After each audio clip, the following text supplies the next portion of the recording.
Hey everyone, welcome to Princess Gay. I'm your host Connie, and today we're here with my blind reaction to Divergent. This is a donation reward for Sweet Venom, so thank you as always, Venom.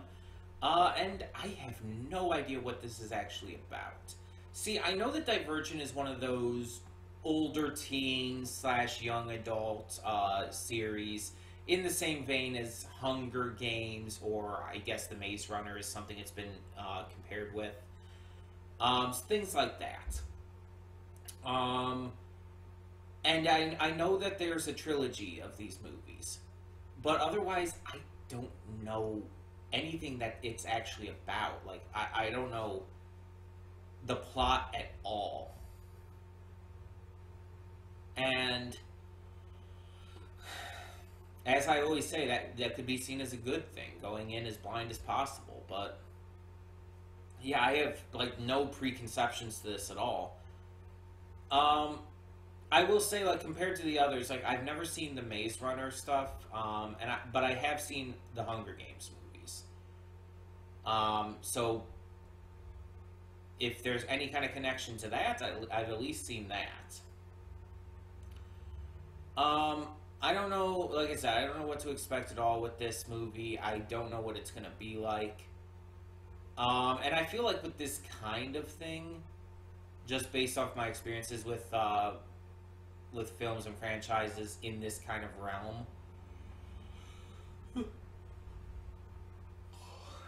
I feel like this could either be enjoyably entertaining or pretty cringy and bad. And it's just kind of a toss-up as to what it's gonna actually be there. It's not quite clear, but I'm definitely interested to find out. I'm definitely interested. So we're just gonna get this going. When the screen fades to black, pause this redirect and go to the description below. Follow the link to the reaction, and after you watch it, come back here to the redirect and resume play. Because after it fades black and then fades back in, everything from that point forward will be my afterthoughts and will contain spoilers to the movie. So, that being said, thank you so much for tuning in, and I will see you at the reaction. And we are back, and we'll begin with spoilers in 3, 2, 1, now. So, I was actually, like, kind of dreading watching this today. Specifically, like, right before I started it. I was second guessing myself, basically. Like, I chose this movie when I, like, woke up and everything. Well, actually, no, I chose it last night. I chose it last night. I downloaded the movie when I woke up. And so I was going to get to this and all. But then, like, I recorded something beforehand, and as I'm about to get to this, I'm, like, thinking, like, do I really want to do this one? Because the thing is, like I said in the pre-thoughts, I went into this not knowing anything about it, and except that it was, like, a young adult kind of thing, like Hunger Games and whatnot. And I'm kind of, like, thinking to myself, do I actually want to get to this today? But I didn't want to focus on trying to download something else at that point, or focus on, like, even trying to watch something just off of a site because of all the issues that can cause. So instead, I just decided to go for it, and I'm actually glad I did. I actually really enjoyed this, which seems to be a very mixed opinion, because it seems like there are some people who like it, and there are a lot of people who really don't. In fact, it seems like there's a lot of people who consider this super generic compared to stuff like Hunger Games and whatnot. And it's like, in some ways, yes. I could see this being generic, but honestly, I still enjoyed it, and that's all that really matters to me. I enjoyed and had fun with the movie. I connected with the characters. I hated who I was supposed to hate, so hey, I have no real issue with that. Also, I was watching this entire movie, And I was thinking to myself every time he appeared, which wasn't super often, but every time Triss's brother appeared, I'm thinking to myself, he looks familiar, but not enough to where I can place it. I'm looking at him like, who is he? What have I seen him in? I looked it up. He's the star of Fault in Our Stars. It's like, yeah, no shit. He definitely is. He was from Fault in Our Stars. I reacted to that a while back, and it's like, yeah, it's definitely him. That it seems so obvious now, but at the time, it's like, while watching, I just couldn't place it. Another question I had to look up in between was the age thing, because I wasn't sure how old they were supposed to be when they, took their test and chose their faction and everything. And I was noting how 4 looked notably older, plus he was, her instructor and everything.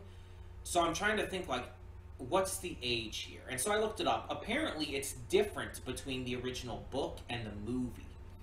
In the book, Triss is 16 years old, and everyone is 16 when they take the test and choose their faction.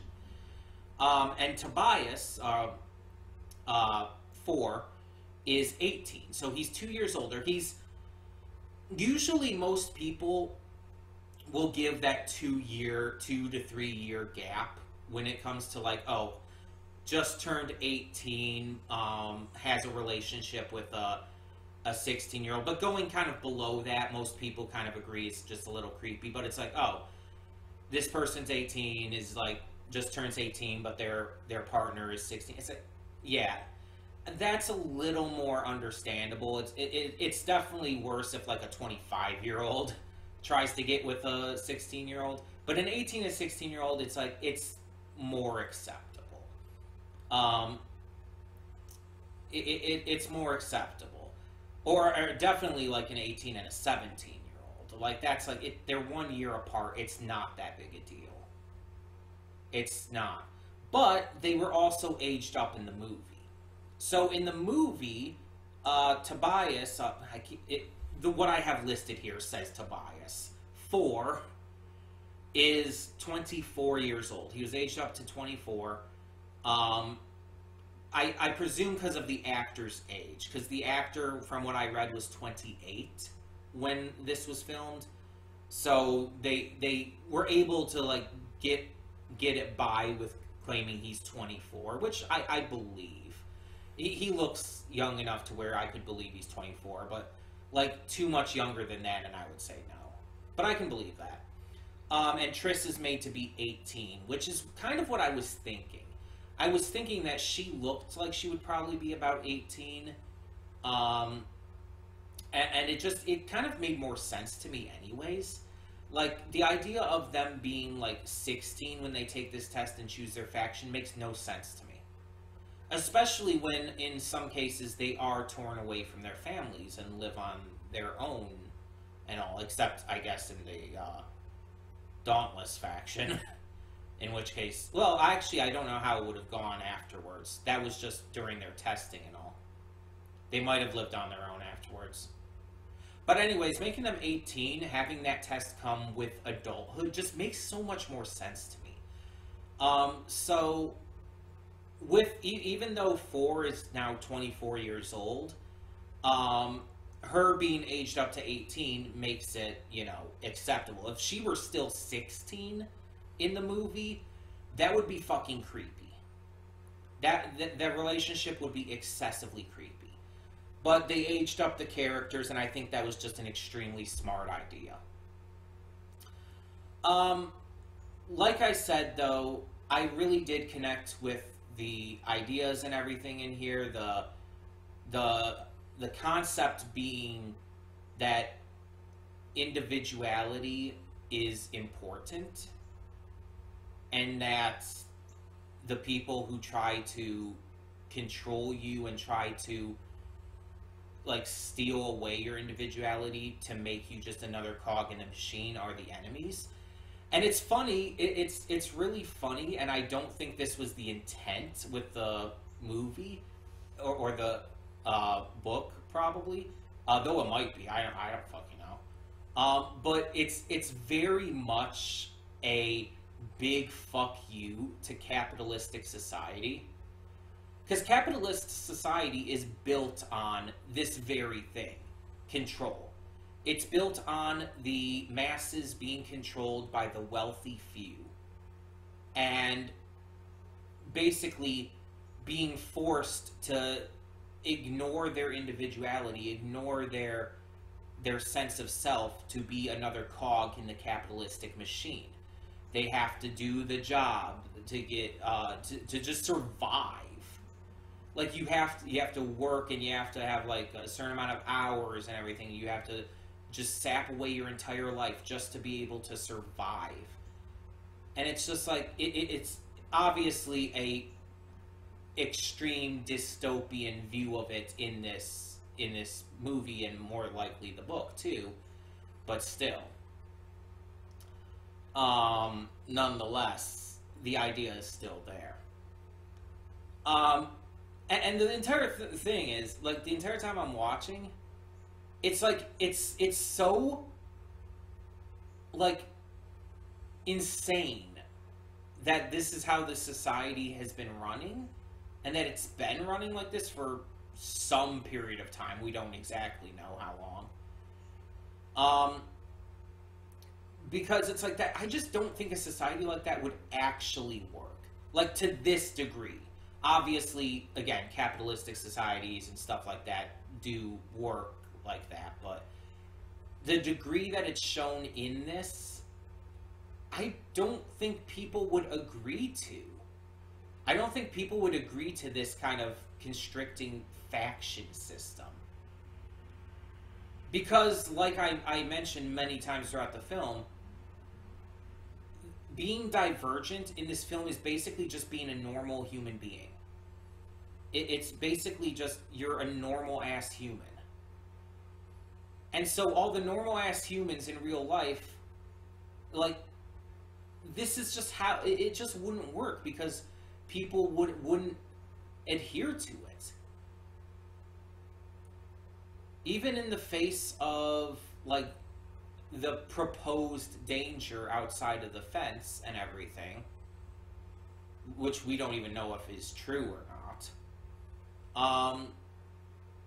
Even with that proposed danger, people aren't going to just completely give away every ounce of their individuality like that. Not to that heavy of a degree. I don't know, maybe I just have a better view of humanity than some people, but I just can't see that actually working in real life. But let's talk about the characters. So, our notable characters, obviously, we have Triss, we have Christina, we have Triss's family, we have the Erudite leader. I can't remember if her name was mentioned, but probably was. We have we have Four, we have the other instructor, we have Miles Teller's character, who I don't think his name was actively said, or if it was, I completely missed it. Because I had no idea what to call him the entire film, so I just kind of avoided it, and a lot of times just called him by Miles Teller. Peter. Was that ever mentioned? Maybe it was. But yeah, so...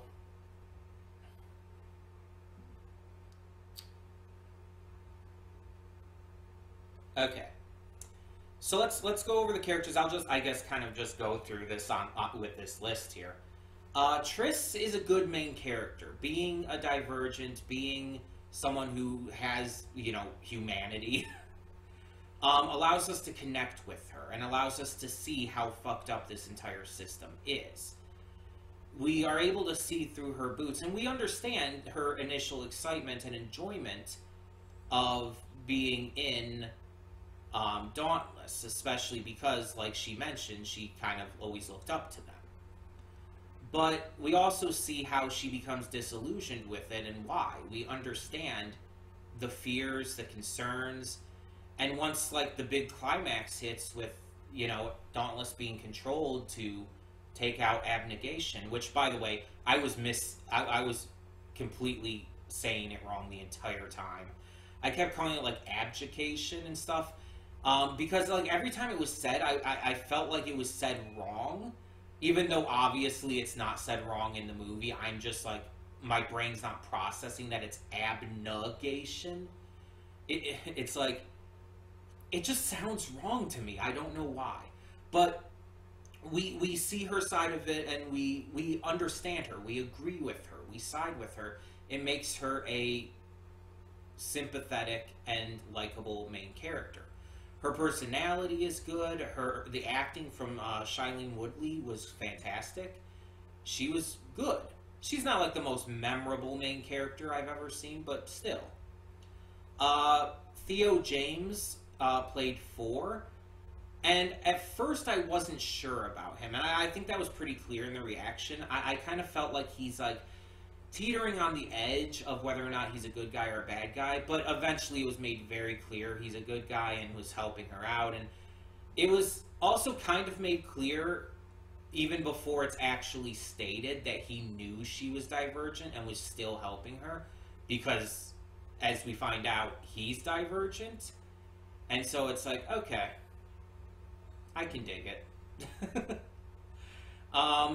And like I said, the reaction never felt like it went too fast. Their relationship never felt like it went too fast. It always felt properly paced, like it actually felt real, like a real relationship being formed. So I like that. Triss's mother, she died a hero. She was a good person. Apparently was in Dauntless and did actually leave for Abnegation.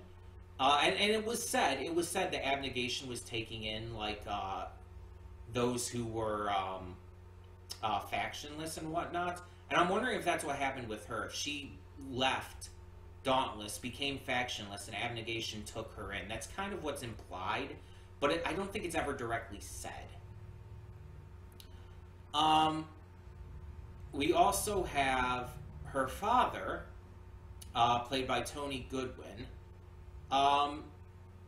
He also died a hero. He was a good dude. He didn't have as much focus as the mother. He definitely didn't, but he was still good. I mean, there was nothing wrong with him. And then there's the brother, Caleb, played by Ansel Elgort. I like that he didn't believe her at first. A lot of people might say that it's too generic, it's too tropey. It's like, of course he doesn't believe her.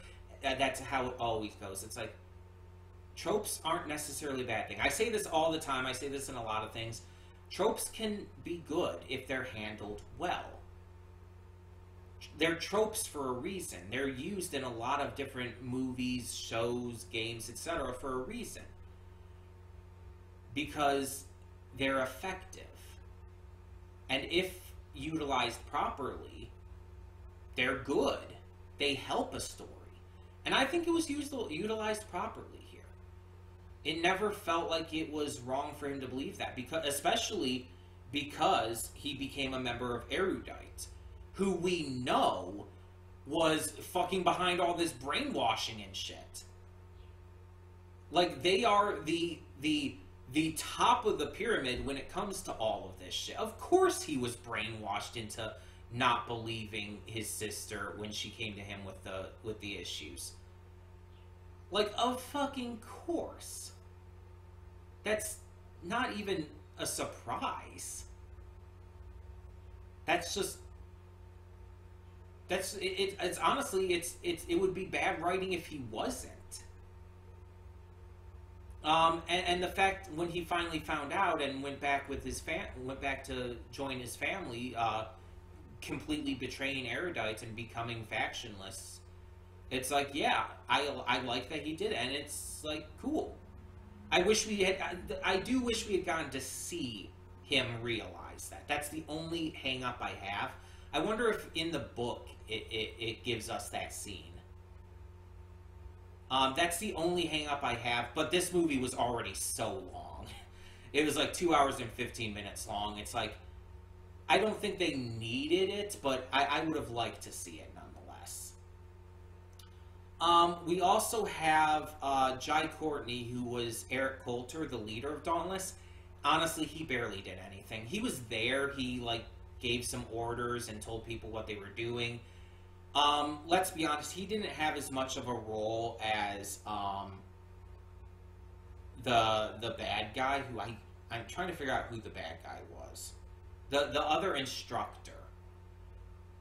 There's a couple characters here who I don't recognize the names of, so I'm trying to figure it out here.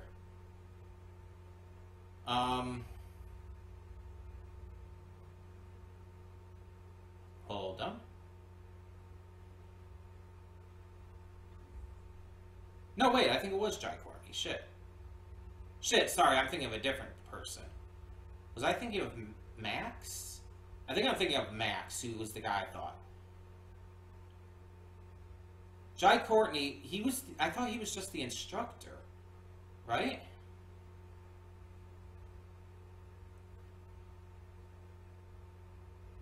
Hold on.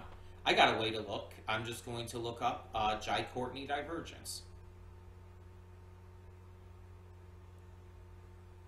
Divergent. Yeah, that was him.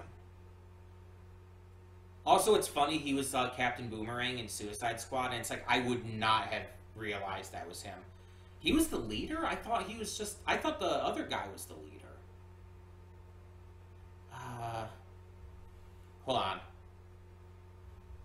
Max Divergent. Was he the guy I thought was the leader? Former Dauntless leader. I think that's who I was thinking of. Yeah. That's exactly who I was thinking of. I just looked it up. Okay. He was the former leader. And Eric, Jai Courtney's character, was the leader. Okay, I thought he was just another instructor along with 4. Okay, so now that I know exactly who that is, Max was barely in there, the former leader.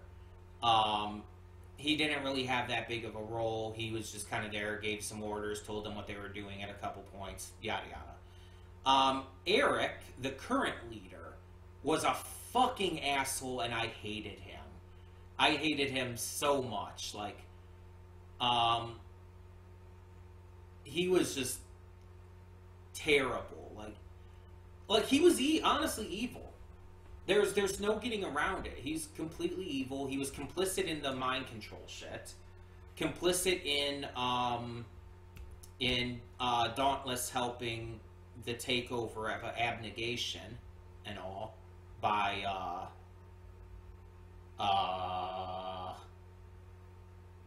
hold on, I'll find it. Erudite.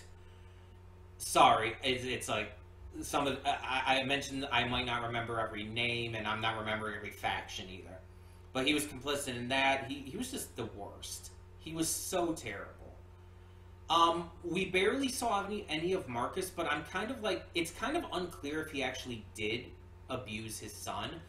But it's also kind of implied by the fear that 4 had that he did.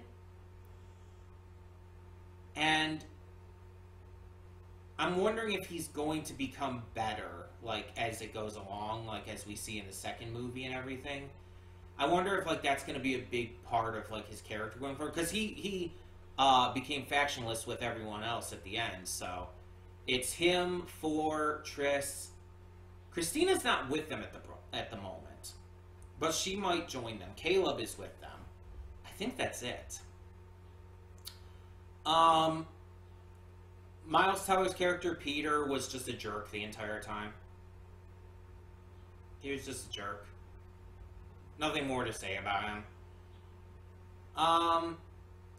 We also had Maggie Q portraying the test administrator, Tori Wu.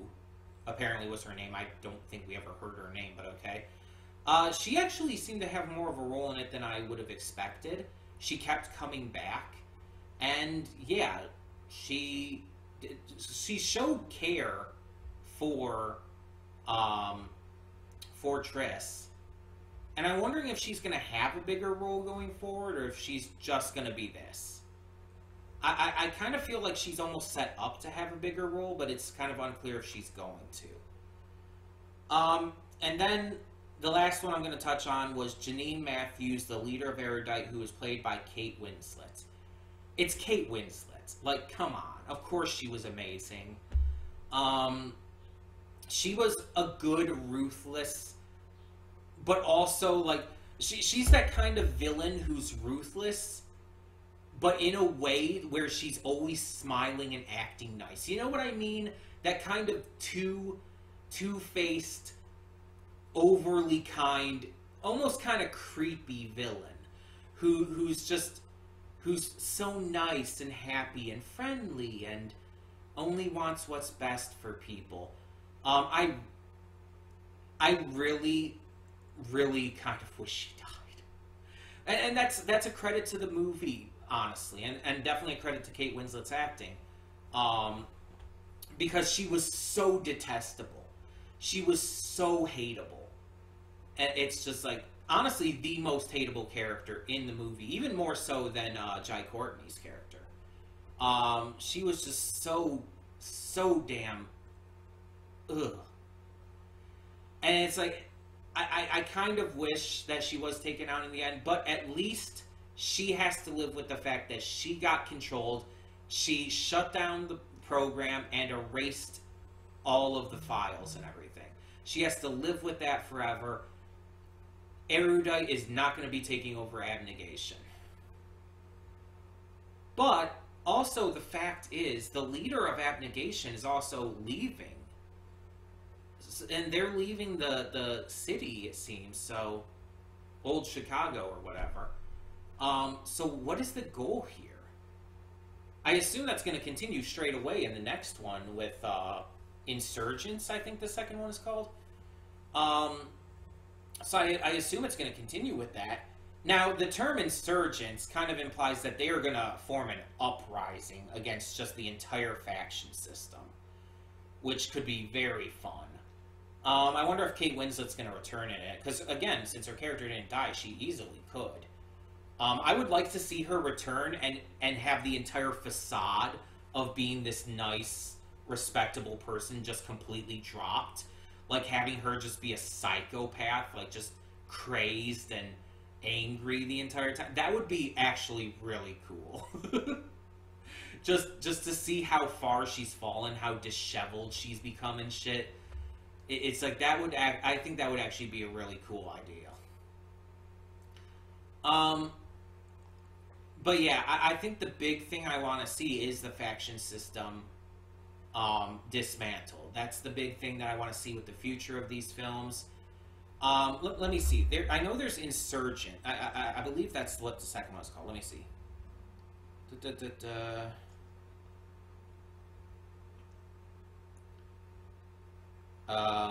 I guess just click on that. Yeah, Insurgent. Okay, so it's not Insurgents, but... So there's Divergent, Insurgent, and Allegiant. They came out in 2014, 15, and 16, respectively, basically at the same time each year. March 21st, 2014, March 20th, 2015, and March 18th, 2016. It's very, very consistent of a schedule there. I'm wondering if they maybe filmed all three films, like, back-to-back, and then, like, just released them yearly. I'm kind of curious about that. Because that would be possible. But yeah, and from what I'm seeing here, there is more to the books, so I guess the movies don't cover the entirety of the book series. But as long as the third film ends off somewhere that's, you know, respectable and that's a good place to end off, even if it leaves some things open, I think it'll be fine. But yeah, this movie actually surprised me. I really enjoyed it. It's not like the best movie or anything. I feel like I say that a lot about a lot of these movies I react to. It's not the best movie, but it was really enjoyable. I had fun. Again, I got behind the cause, I got behind the characters, and I definitely am interested to see where the next one goes, because if they do form an uprising, I am very interested to see how that goes down. In the meantime, tell me in the comments below, what did you think of Divergent? Let me know, and thank you so much for tuning in. For now, I'm Connie, and I'm signing off. See y'all next time.